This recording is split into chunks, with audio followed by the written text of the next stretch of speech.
Ya, saudara, timnas Indonesia memang masih gagal memetik kemenangan ketika melawan Singapura tadi malam pada leg pertama semifinal AFF 2020. Meski sempat unggul 1-0 hingga paruh pertama pertandingan, tim Singapura akhirnya berhasil menyamakan kedudukan dan skor bertahan hingga laga berakhir. Mengapa Singapura mampu kemudian menahan timnas pada leg pertama semalam dan bagaimana dengan peluang timnas di leg kedua semifinal yang akan berlangsung Sabtu lusa, persis tanggal 25 Desember. Ada pengamat sepak bola Anton Sanjoyo yang biasa kami sapa dengan Bung Joy untuk membahas atau menganalisa pertandingan semalam dan prediksi untuk leg kedua semifinal. Bung Joy atau Bang Joy, selamat pagi, apa kabar? Pagi Bayu, Ya, kabar baik. kita ngobrol santai ya, memuaskan dahaga kita akan harapan kita sih untuk bisa ada kado akhir tahun dari timnas Garuda di Piala AFF. Belum pernah kita juara soalnya. Nah, Betul. analisa Anda melihat pertandingan tadi malam, kalau saya barusan juga ngobrol dengan teman-teman nih di Kompas TV yang menyaksikan pertandingan tadi malam, udah bagus di babak pertama, pressing ketat, kita bilang Singapura nggak bergerak begitu, striker mereka nganggur selama 45 menit pertama, tapi di babak kedua dengan perubahan pemain, kita kemudian ada kedodoran di beberapa menit. Nah, scrimmage di depan gawang itulah satu kemudian membuat kita kebobolan 1-1 jadinya dari Singapura. Kalau Anda, Bang Joy? Ya memang puncak penampilan sejauh ini kan memang ketika menghadapi Malaysia ya, dan kita bisa menang telak 4-1. Setelah sebetulnya kita habis-habisan ketika menghadapi Vietnam dan bisa menahan 0-0. Yeah. Physically memang sudah mulai habis. Tapi menghadapi Malaysia kita bisa dalam top performance. Sayangnya memang menghadapi Singapura kita sudah mulai turun, Bayu. Yeah. Meskipun Anda bilang tadi babak pertama kita memang masih bisa oke. Yeah. Dan itu karena fisik mereka masih segar ya setelah mereka recovery. Tapi memang memasuki babak kedua, ini masalah klasik. Kondisi fisik mulai turun, dan di babak pertama kan kita memang menerapkan strateginya Sintayong dengan sangat baik ya. Yeah. Dia kan memang nggak gegen pressing banget lah, tapi ada niat ke sana, jadi selalu berusaha merebut bola di wilayah pertahanan lawan, ada intercept di pertahanan lawan, tackling, nah itu butuh physical fitness yang luar biasa. Setuju. Dan Yeah. ketika memasuki babak kedua memang kelihatan decline-nya sudah mulai menurun. Dan kita kan berkali-kali ditekan. Sebelum gol kan memang sudah hampir gol juga. Ada satu pemain Singapura lolos di kotak penalti, sayang tembakannya melenceng ya. Tapi kesempatan kedua dia memang bisa menghasilkan gol. Dan rasanya memang itu menjadi catatan penting bagi Sintayong, karena bagaimanapun memang kondisi fisik pemain-pemain Indonesia belum sampai tahap yang dia inginkan. Untuk melakukan strategi passing game yang menekan lawan sejak menit pertama. Kalau tidak bisa bertahan dalam 80 atau 85 menit, memang ada kemungkinan kita bisa dibobol oleh lawan. Ya, setuju sih Bang Joy ya. Di babak pertama tuh kita lihat Singapura pegang bola masih berapa meter lah dari kotak penalti mereka. Sudah ada yang serbu gitu. Bahkan kadang-kadang dua pemain mendekati begitu. Nah, dengan situasi kita masih, kalau kita lolos ke final, kita masih punya 3 pertandingan lagi, tetapi ini turnamen, jadi jarak 1-2 hari harus recovery itu rasanya makin lama juga makin sedikit gitu recovery fullnya para pemain. Hampir mustahil. Jadi ini daya juang juga akan sangat menentukan. Nah, apa taktik pelatih Sintayong kemudian untuk leg kedua nanti? Apa yang harus dia lakukan sehingga kemudian strategi dia untuk pressing yang begitu ketat seperti kita kalau melihat Korsel di Piala Dunia misalnya, walaupun masih jauh lah untuk itu, tapi apa yang kemudian bisa dilakukan dengan kekuatan yang kita miliki sekarang, Bang Joy? Ya, sejauh ini kan kita Indonesia sudah memainkan 5 pertandingan. Dan kita masih punya waktu 2-3 hari ya sebelum tanggal 25. Dan jangan khawatir karena lawan pun mengalami kelelahan yang sama kan. Jadi sebetulnya posisinya sama. Tapi memang untuk sebuah tim idealnya bermain 3-4 hari sekali dalam turnamen ini seperti maraton. Jadi kalau Anda tanya apa strateginya, saya yakin Sintayong sudah memikirkan Tapi dalam benak saya kan ketika Indonesia bermain dengan passing game dengan irama yang tidak terlalu cepat, tetap Indonesia bisa menguasai jalannya bola. Ball possession selalu lebih bagus, ya kan? Betul. Jadi apalagi kalau timnya seimbang. Menurut saya Singapura levelnya masih sedikit di bawah kita, sama lah sama Malaysia. Kita itu hampir sama dengan Vietnam, tapi sedikit di bawah Thailand. Jadi sebetulnya Sintayong punya kans besar maju ke babak final, karena tanggal 25 masih 2 atau 3 hari lagi. Saya yakin dia sudah menerapkan bukan saja soal kondisi fisik, tapi strategi ya. Karena dia kan terkenal sekali menghadapi Kamboja beda. Pakai 4-1-4-1 misalnya. Menghadapi Laos yang lebih ringan misalnya dia bisa 4-3-3. Very offensif. Dan melawan Vietnam sangat defensif. Jadi sebetulnya dia bisa mengubah strategi-strateginya.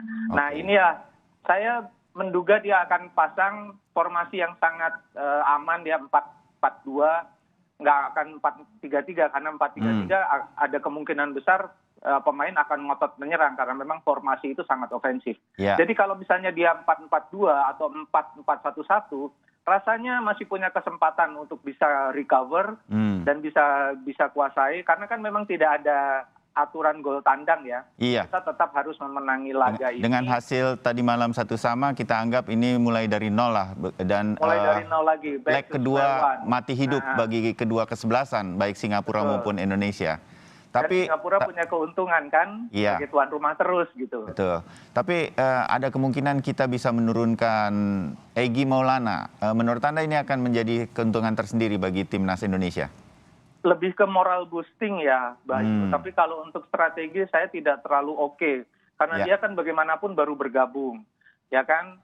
Butuh penyesuaian. Sekelas Egy pun yang sudah tampil di Liga Eropa tetap butuh penyesuaian. Teman-temannya pun butuh penyesuaian untuk komunikasi, gitu loh. Sebetulnya starting line up yang pertama ketika melawan Singapura kemarin, menurut saya itu salah satu yang terbaik dari 5 pertandingan terakhir. Sudah the winning team sebetulnya ya. Betul. Jadi malah ketika Ersa masuk, ya tidak ada support kan. Ersa bukan pemain yang buruk, tapi tidak ada support yang memadai karena memang physical fitness-nya sudah turun.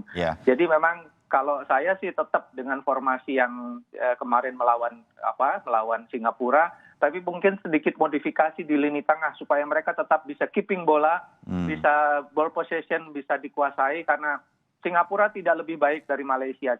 Saya yakin kita bisa mengalahkan Singapura. Oke.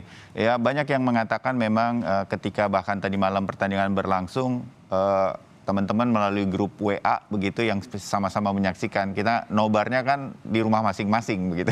Betul. Langsung mengatakan, aduh kenapa diganti sekarang, winning timnya nanti aja gitu, menit 70 baru ganti. Komentar biasalah, kita jadi komentator kan kalau menyaksikan pertandingan gitu. Tapi memang kan Sintayong butuh penyegaran, ini kan maraton kan. Dia butuh ada permutasi kombinasi di lapangan. Jadi saya rasa memang itu keputusan yang bukan salah lah. Tapi menurut saya ada sedikit ketidakberuntungan karena kita sebetulnya tetap menguasai jalannya pertandingan. Cuma memang kita tidak bisa mencetak gol tambahan dan Singapura lebih menekan memang terutama di 20 menit terakhir. Oke. Di beberapa pertandingan terakhir Sintayong juga memasukkan Evan Dimas di pertengahan babak kedua. Ini sih strategi yang bagaimana menurut Anda? Atau sesekali kita ingin juga mungkin melihat kreativitas Evan Dimas dimulai sejak awal untuk pertandingan di leg kedua nanti terutama melawan Singapura? Saya yakin Evan Dimas akan diturunkan sejak menit pertama di leg kedua ya. Karena dia ini pemain yang punya visi bagus ya. Dia cukup smart, dia bisa pegang bola. Dia bisa bagi bola dan dia bisa melakukan umpan yang baik. Dia betul-betul kreator sebetulnya di lini tengah. Cuma memang untuk menghadapi tim yang seimbang, dia memang harus lebih ekstra karena memang pemain-pemain yang seperti Witan dan lain-lain memang masih harus diberi ruang ya. Dan itu kadang-kadang suka bentrok ruangnya dengan Evan Dimas. Nah ini rasanya 2-3 hari ini saya yakin Sintayong akan memperbaiki itu. Tapi Evan Dimas memang ketika dimasukkan di babak kedua, strategi Sintayong untuk tetap bisa keeping bola, terutama di lini tengah, karena kita butuh orang yang punya visi yang bagus, terutama ketika dapat bola kita bisa langsung melakukan attacking. Ya, dan membagi serangan ke kanan ke kiri, Evan Dimas sudah mengatur serangan, kita cukup Betul. bisa mengendalikan lagi situasi setelah Betul. bobol gawang kita begitu ya. Ya, dia salah satu yang terbaik sebetulnya. Ya, ya. Bang Joy, peluang Indonesia untuk lolos ke dalam semifinal nanti tentu akan berhadapan, kalau iya, tentu kita berharap, kalau ini Sintayong kan salah satu menurut saya manajer yang pandai begitu kan, dan ketika dia sudah melihat sendiri timnya berhadapan dengan Singapura, seperti tadi malam dengan kondisi 1-1, berarti di pertandingan leg kedua ini semua mulai dari nol, saya merasa bahwa dia sudah akan mampu menerjemahkan lagi sebuah taktik untuk tim Garuda bisa mengatasi Singapura. Kalau ya kita bisa lolos dengan kondisi fisik yang mungkin sudah makin menurun, kita sebut saja begitu. Nah, hal semacam ini dibutuhkan kejelian tersendiri lagi dari Sintayong untuk melakukan rotasi dan bersiap untuk masuk final. Begitu, ya. Bang Joy? Betul. Ya, dan ini kan memang maraton ya. Tapi untuk pertandingan pada tanggal 25 kan do or die. Menurut saya kita harus tetap dengan formasi yang sangat ofensif. Ya. Kita sudah harus menganggap leg kedua tanggal 25 itulah final, begitu ya? Iya, harus selalu dianggap final, dan balik lagi kan tidak ada aturan gol tandang, jadi dia tetap harus memenangi laga. Kalau saya sih pressing hebat di babak pertama, bikin gol sebanyak mungkin, lalu kita bertahan di babak kedua. Ya. Karena kan kita bisa bertahan, terbukti kita melawan Vietnam kita bertahan dengan sangat bagus, ya kan? Ya. Jadi kita bisa bertahan sebetulnya, dan kita juga bisa menyerang. Kalau lihat produktivitas kita salah satu yang terbaik, bahkan yang terbaik di seluruh turnamen, ya kan? Jadi rasanya kita punya kemampuan sangat bagus untuk mencetak gol cepat, lalu kita kemudian bertahan, tapi tidak bisa dengan 1 gol saja, mungkin 2 atau 3 gol. Setelah itu kita bertahan dengan sekali-sekali serangan balik. Ya, Harian Kompas hari ini di halaman olahraga mengatakan kalau bisa Indonesia memenangkan pertandingan leg kedua tanpa perpanjangan waktu, tanpa adu penalti. Sekali lagi dari sisi fisik, supaya kita bisa lebih menyimpan tenaga kalau kita masuk final. Anda setuju, Bang Joy? Sangat setuju ya, karena memang ini kan turnamen panjang, dan yang menunggu kita di final kan kalau tidak Thailand ya Vietnam. 2 tim yang sebetulnya memang paling favorit di turnamen ini. Indonesia less favorit, tapi kalau sudah masuk final apapun bisa terjadi. Tapi tetap ini kan finalnya juga 2 leg. Iya, oke. Jadi apapun masih bisa terjadi untuk menerapkan strategi, dan masih panjang perjalanan dari timnas Indonesia. Jadi saya selalu nih kalau ngobrolin olahraga di Sapa Indonesia Pagi, saya minta dari narasumber, menurut Bang Joy, kita mampu mengatasi Singapura di leg kedua dan lolos ke final menurut Anda?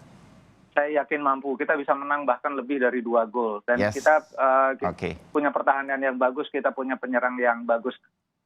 Sintayong bisa melakukan itu. Oke, nah itu harapan. Kita 1 persatu lebih dulu, masuk final dulu. Jadi di leg kedua kita dukung lagi timnas Indonesia. Bang Joy, terima kasih ya. Kita ketemu lagi untuk bahasan atau analisa mungkin menjelang final. Amin, kira-kira begitu. Terima kasih Bang Joy. Sampai ketemu.